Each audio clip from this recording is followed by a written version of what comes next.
Consider a world in which humans can communicate telepathically, regenerate limbs, and live for hundreds of years. Are we on the verge of a superhuman revolution? In this video, we'll dive into the world of transhumanism and discuss how advances in science and technology might make it possible for us to become superhuman.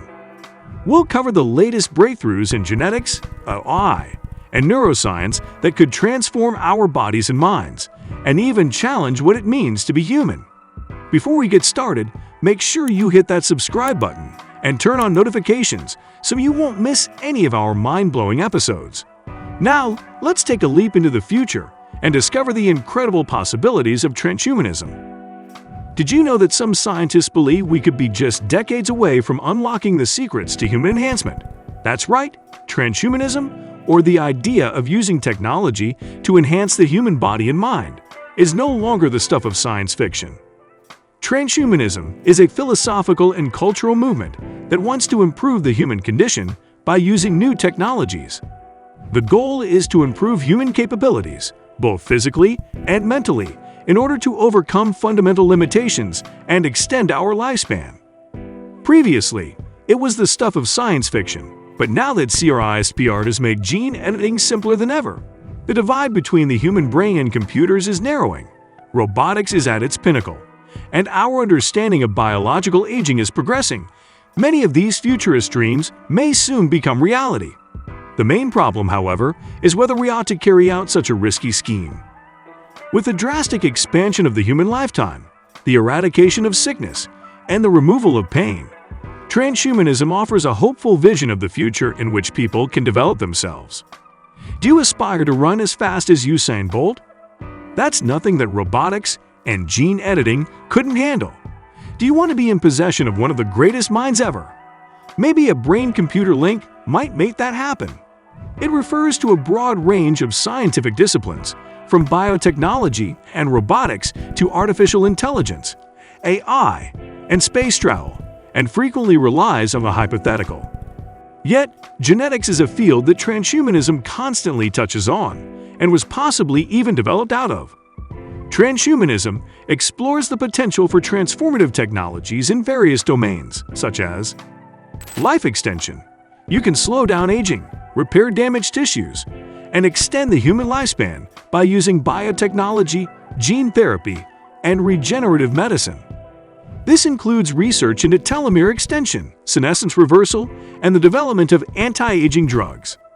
Cognitive enhancement, upgrading human intellectual capabilities through nootropics, brain-computer interfaces, BCIs, and neuroprosthetics. These technologies aim to improve memory, learning, creativity, and problem-solving skills, making humans smarter and more efficient.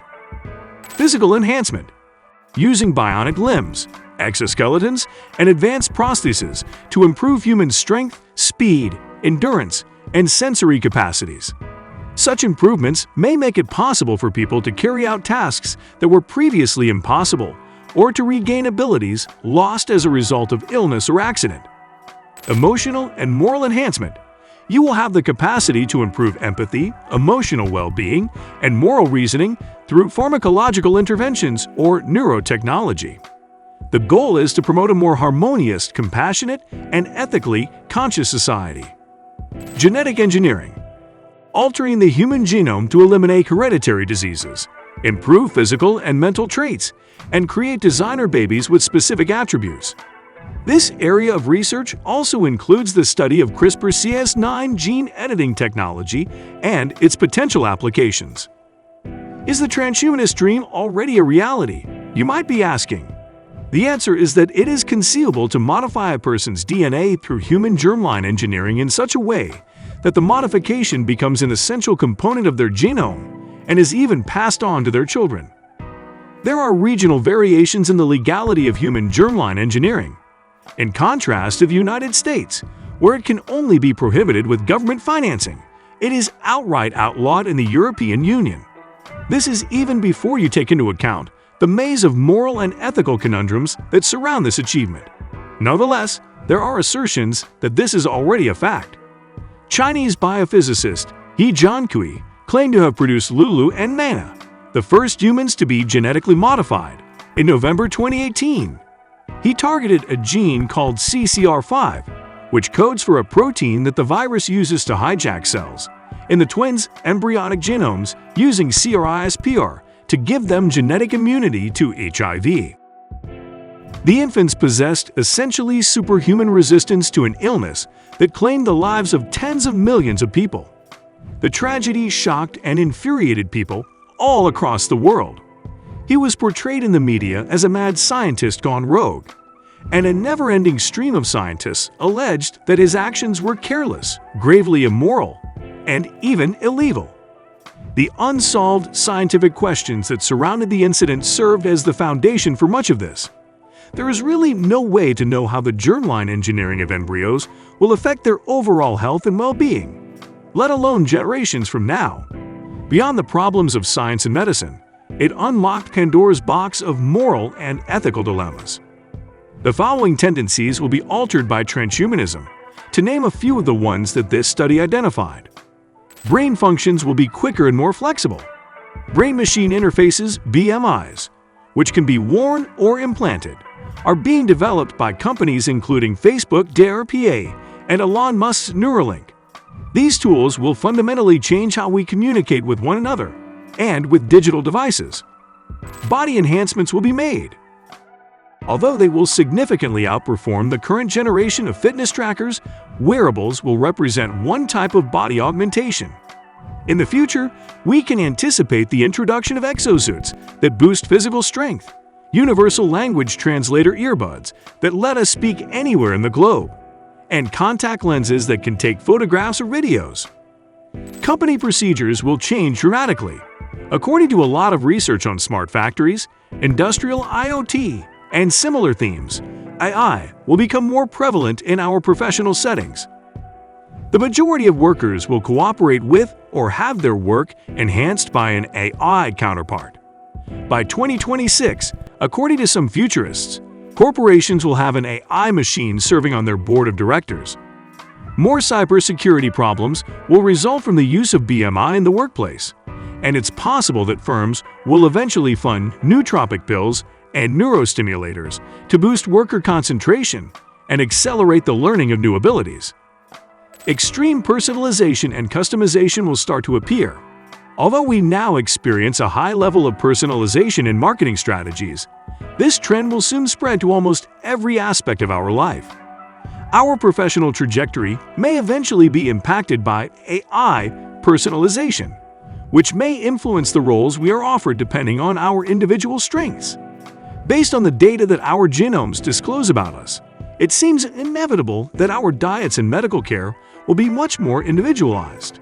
Personalization will eventually give way to mass customization, in which goods and services are entirely tailored to each customer's wants and tastes. So, as nature remains calm before storms hit, our current era is also observing the same. A brave new world is coming. Few people would contend that having a genetic defense against HIV is a terrible thing. But how do we define good and bad in terms of the applications of this technology? Which human characteristics can be categorized as normal, and which is a handicap or disorder? Even if everyone in the world accepts these distinctions, what's to stop us from tinkering with other qualities like brilliance, beauty, or athletic prowess? The distribution of this technology is the next concern. Only the privileged, wealthy, and those who were fortunate enough to be born on certain parts of Earth will probably be able to reap the benefits of this evolution, at least in the short term. Could widespread genetic editing make society less accepting of those who are different, even in this day and age? Fundamentally, all of these issues explain why modern society is so against eugenics. Eugenics was widely considered immoral, unethical, and scientifically incorrect during the second half of the 20th century. Someone who dabbles in transhumanist concepts would undoubtedly fiercely contend that the movement is vastly unlike eugenics. Transhumanism, after all, involves not only genetics but also artificial intelligence, AI, computer science, robotics, neuroscience, biomedicine, and a variety of other cutting-edge scientific disciplines. Future generations may use any scientific discovery to improve public health and happiness while reducing inequality and misery. If this continues, we might eventually conclude that our species is different from the Homo sapiens that painted in caves and hunted mammoths. The use of these technologies will always be strongly related to current societal standards because they do not exist in a vacuum. We must tread carefully if this is a journey we are ready to undertake. A like to this video will be so super cool action, and don't forget to subscribe for more videos.